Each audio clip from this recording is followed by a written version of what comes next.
লো বাজেটের মধ্যে ডে অ্যাক্টিভিটিসের জন্য বেস্ট একটা প্লেস। এখানে কিডস জোনের পাশাপাশি বড়দের জন্য রয়েছে বিভিন্ন অ্যাক্টিভিটিসের জিনিস। সেদিন আমরা চলে গিয়েছিলাম জলশিরি সেন্টার পার্কে। এখানে বিশাল বড় একটা মেজ আছে, যে মেজে ঢুকে ভিডিও চক্করে পরে আমি 2বার হারাই গেছিলাম। গাইস, তোমরাও ট্রাই করতে পারো মেজের ভিতরে ঢুকে কিভাবে বের হওয়া যায়। জলশিরি সেন্টার পার্ক সিন্ধিতে হাওয়ায় এখানে অনেক ছোট ছোট পাহাড় দেখতে পাবে। খুবই ইন্টারেস্টিং একটা বিষয়, এখানে একটা পাহাড়ের ভিতরে একটা রেস্টুরেন্ট দেখলাম।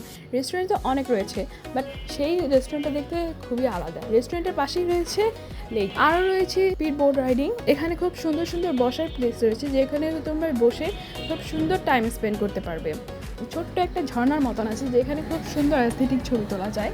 সাথে কিছু অ্যাডভেঞ্চার জায়গা রয়েছে, যেখানে তোমরা এক্সপ্লোর করলে সুন্দর সুন্দর ফিল পাবা। তোমরা জলশিরি সেন্টার পার্কে ঘুরতে পারো, পার্কটা খুবই সুন্দর। সব মিলিয়ে আমরা এখানে তেমন কিছু খাইনি, খাবারটা ছিল 10/6। তো আজকের ভিডিওটা এই পর্যন্তই, আর অবশ্যই আমার চ্যানেলটিকে সাবস্ক্রাইব করে পাশে থাকবে। Bye bye guys.